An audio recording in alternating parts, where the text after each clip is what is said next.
Hello everyone, welcome to my channel Code with Rahnuma. I am Rahnuma, currently majoring in cybersecurity at Daffodil International University in the Department of Software Engineering.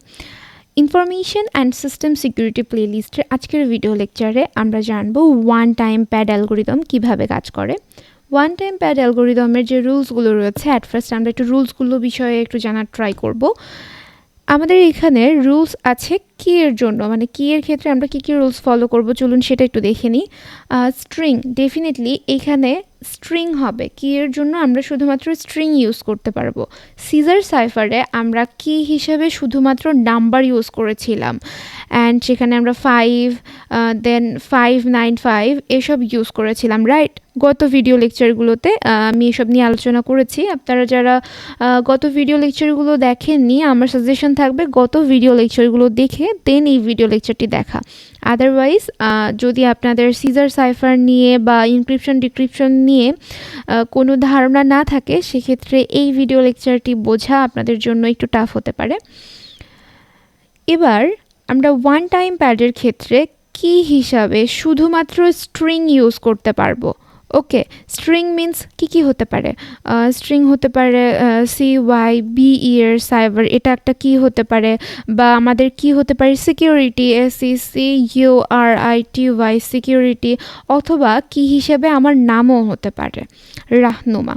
ওকে, এগুলো হচ্ছে আমাদের rules.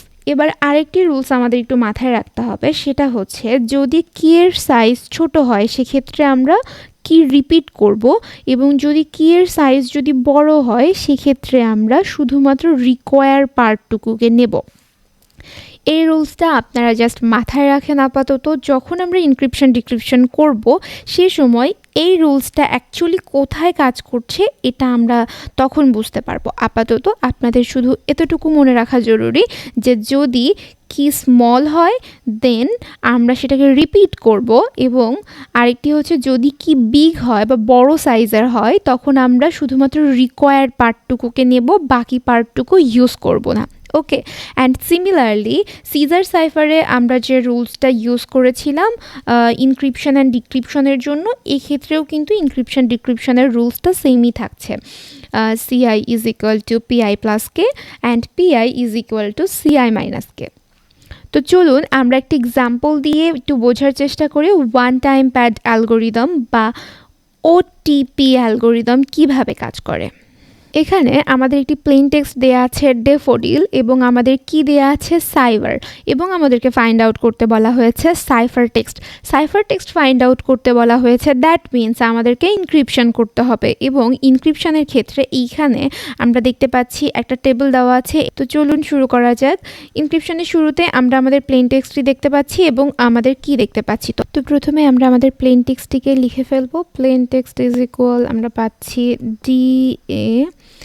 DAFFODIL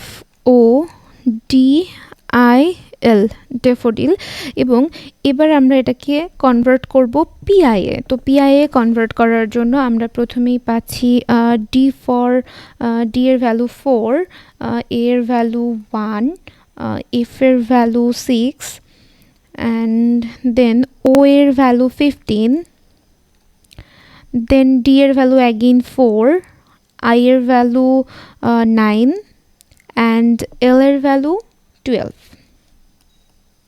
এবার আমরা PI পেয়ে গিয়েছি। এবার আমরা কি লিখে ফেলবো, আমাদের কি হচ্ছে সাইবার, রাইট? দেন সাইবারের ক্ষেত্রে আমাদের যেটা করতে হবে সেটা হচ্ছে, আমি বলেছিলাম একটা রুলস, যে যদি আমাদের কি যদি ছোট হয়, স্মল হয়, তাহলে আমরা শুধুমাত্র সেটাকে রিপিট করতে পারবো, রাইট? তো আমাদের এখানে দেখেন যে কি হচ্ছে 1 2 3 4 5, এখানে আমাদের কি এর সাইজ হচ্ছে 5, বাট ডেফোডিল কতটা ছিল? 1 2 3 4 5 6 7 8। এক্ষেত্রে আমাদেরকে যেটা করতে হবে, রিপিট করতে হবে, কারণ আমরা এটা পেয়েছি 8 সাইজে আর এটা পেয়েছি 5 সাইজে। সো এই রুলসটা আমরা এখন ফলো করব, সেটা হচ্ছে যদি ছোট হয় তাহলে সেটা আমাদেরকে রিপিট করতে হবে। এই রুলসটি ফলো করছি। ওকে, দেন আমরা অ্যাট ফার্স্ট সাইবার লিখে ফেলি, CYBER ER আমরা আমাদের কিটা কিন্তু একবার লিখে ফেলেছি। ওকে, লেখার পরেও আমাদের এখনও 3টা সেল কিন্তু ফাঁকা আছে। তো এটাকে আমরা কি করব, আবার রিপিট করব, আবার শুরু থেকে লিখতে শুরু করব। আমরা আবার এই যে CY থেকে লিখতে শুরু করব, CYB। তারপরে আমাদের সেল শেষ হয়ে গিয়েছে, দ্যাট মিন্স আমাদের আর এটা লেখার দরকার নেই। সো এটাই ছিল আমাদের রুলস। যদি কি যদি ছোট হয় তাহলে আমাদেরকে এটাকে রিপিট করতে হবে। আমরা রিপিট করেছি। এবার কি এর ভ্যালুটাকে আমাদের KI এ কনভার্ট করতে হবে।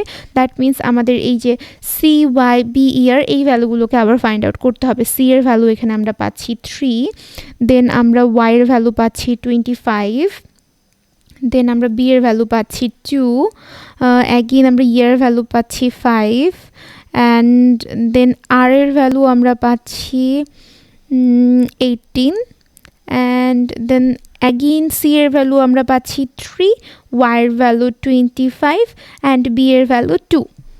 ওকে, আমরা এবার যেটা করব, আমাদের রুলস ফলো করব। আমাদের রুলস কি ছিল? রুলস ছিল CI is equal to PI plus কি। তো আমরা এখন আমাদের এই রুলস অনুযায়ী আমরা যোগ করব, রাইট? তাহলে আমরা পাবো CI এর ভ্যালু। এখানে CI এর ভ্যালু আমরা 3 + 4 যদি করি তাহলে আমরা পাচ্ছি 7, 1 + 25 যদি করি আমরা পাচ্ছি 26, 6 + 2 করলে পাচ্ছি 8, 6 + 5 করলে পাচ্ছি আমরা 11, 15 + 18 করলে আমরা পাচ্ছি 33। সিমিলারলি বাকি এডিশনগুলো আমরা করে ফেলবো। এখানে পাচ্ছি 7, এখানে পাচ্ছি 34, অ্যান্ড এখানে পাচ্ছি 14। ওকে, এবার আমরা আমাদের CI এর ভ্যালু পেয়ে গিয়েছি। এখন আমরা CI কে অ্যালফাবেটে কনভার্ট করব।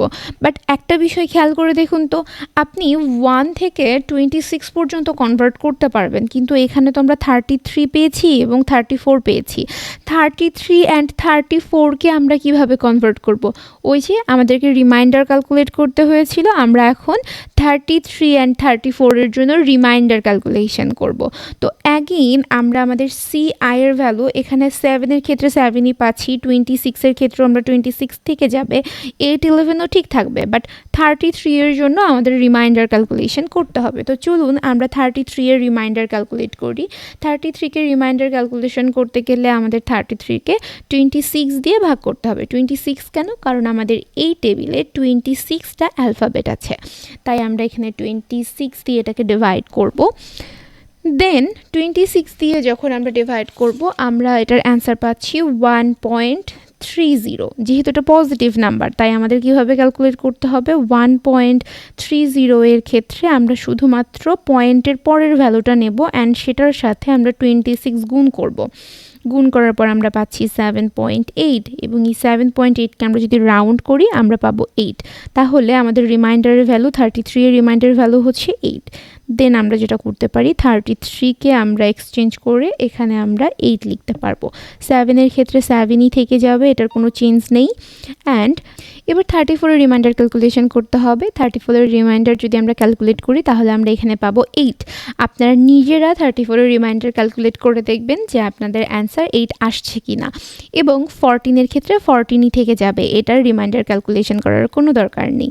এবার আমাদের যেটা করতে হবে, আমরা আমাদের CI এর ভ্যালুগুলোকে অ্যালফাবেটে কনভার্ট করতে পারবো। আমরা যদি অ্যালফাবেটে কনভার্ট করি তাহলে 7 এর জন্য আমরা পাচ্ছি Z, 26 এর জন্য আমরা পাচ্ছি J, অ্যান্ড 8 এর জন্য আমরা পাচ্ছি H, 11 এর জন্য আমরা পাচ্ছি K,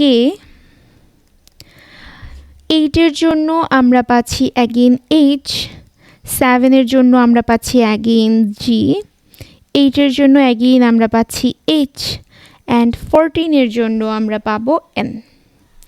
ওকে, হিয়ার আমরা আমাদের সাইফার টেক্সট পেয়ে গিয়েছি। দেন আমাদের cipher text G, Z, H, K, H, Z, H, M, এটা হচ্ছে আমাদের সাইফার টেক্সট। আমাদের ইনক্রিপশন এখানেই কমপ্লিট হলো।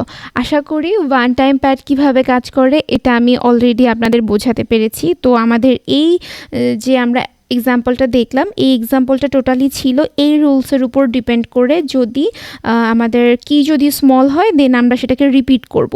পরবর্তীতে আমরা আরেকটা এক্সাম্পল এখন দেখব, সেখানে আমরা দেখব যে যদি বিগ হয় তখন আমরা সেটাকে কিভাবে করছি সেটা দেখব। আশা করি পরবর্তী লেকচারটিও আপনারা দেখবেন এবং বুঝতে পারবেন তাহলে যে কিভাবে ওয়ান টাইম প্যাড আমরা অ্যালগোরিদমটি কাজ করে, এবং তখন ওয়ান টাইম প্যাড অ্যালগোরিদমে ইনক্রিপশন করার জন্য আপনাদের আর কোনো প্রবলেম হবে না আশা করি।